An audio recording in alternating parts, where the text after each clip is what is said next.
భారతదేశానికి స్వతంత్రం వచ్చి 78 సంవత్సరాలు గడిచిపోయింది.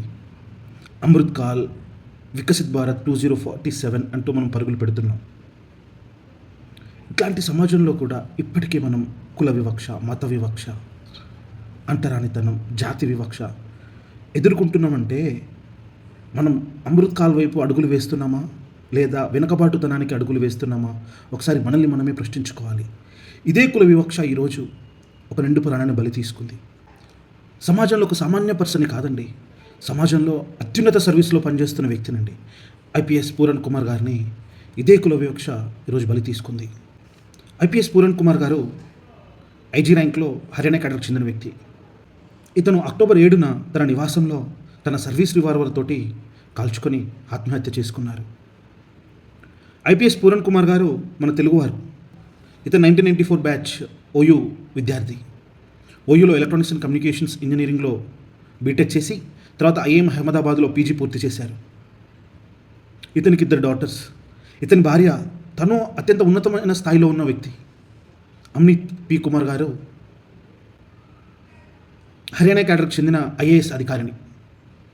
ఒకే కుటుంబంలో ఒక ఐఏఎస్ అధికారి, ఒక ఐపీఎస్ అధికారి ఉన్నా కూడా వాళ్ళే కుల వివక్షకు బారిన పడ్డారు అంటే, కుల వివక్ష వల్ల వేధించబడ్డారు అంటే, హింసించబడ్డారు అంటే సామాన్యుల పరిస్థితి ఏంటండి?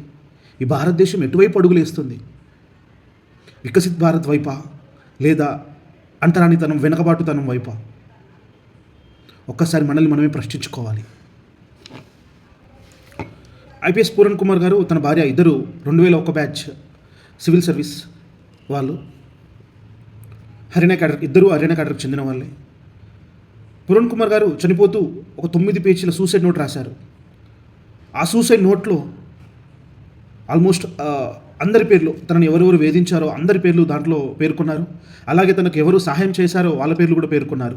ఆ సూసైడ్ నోట్లో తను ఎలా వివక్షని ఎదుర్కొన్నారు, తన సర్వీస్లో ఉన్నప్పుడు తనకు రావాల్సిన బెనిఫిట్స్ ఏదైతే అలవెన్స్ కానీ ఏదైనా కానీ తనకు రానివ్వకుండా చేసేవాళ్ళు.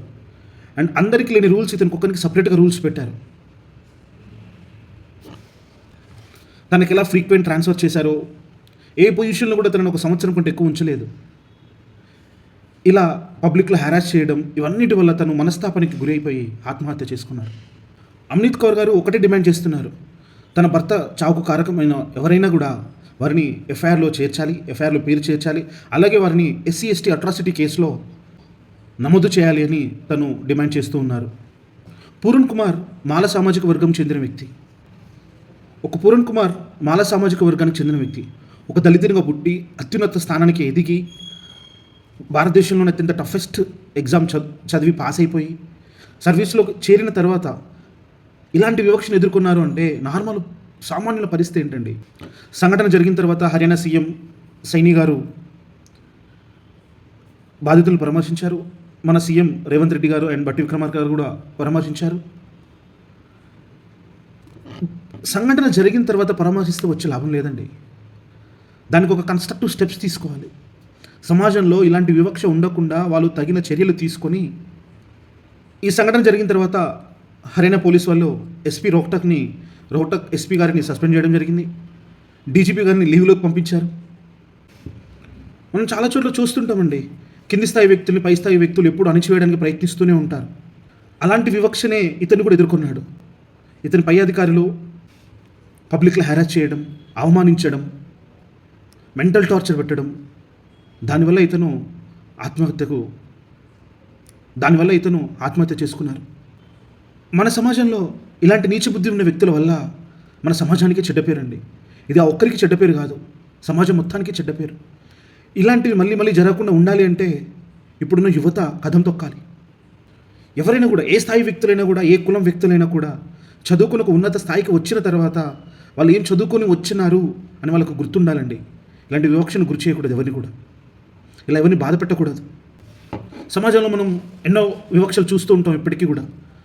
మహిళలపైన వివక్ష, దళితులపైన వివక్ష, వికలాంగులపైన వివక్ష. ఎందుకంటే ఇంకా వివక్ష? వాళ్ళు మనలాంటి ఒక సామాన్య మనుషులే కదా. ఓ వ్యక్తిగా మీరు ఈ సమాజంలో ఇలాంటి వివక్ష, కుల, మత, జాతి, లింగ, ఇలాంటి వివక్ష మీరు ఎప్పుడైనా ఎదుర్కొన్నప్పుడు మీరు నిలబడండి. ఫైట్ చేయండి, బట్ చావును మాత్రం ఎంచుకోకండి. చావు దేనికి పరిష్కారం కాదండి. నిలబడి ఫైట్ చేసి ఒక నెల్సన్ మండేలా తన జాతి వివక్ష పైన ఫైట్ చేసి ఈరోజు చూడండి ఎంతమందికి స్ఫూర్తిదాయకమో. డాక్టర్ బిఆర్ అంబేద్కర్ గారు కుల వివక్ష పైన పోరాడిన వ్యక్తి. అలాంటి వారిని ఆదర్శంగా తీసుకొని మనం పోరాడాలి తప్ప మనం చనిపోకూడదండి. చావు అనే మార్గాన్ని ఎంచుకోకూడదు ఎవరు కూడా. మీరు పోరాడి, మీరు గట్టిగా నిలబడి మీ చుట్టుపక్కల ఉన్న 10 మందికి ధైర్యం నింపాలి తప్ప మీరే ధైర్యాన్ని కోల్పోయి చచ్చిపోకూడదండి.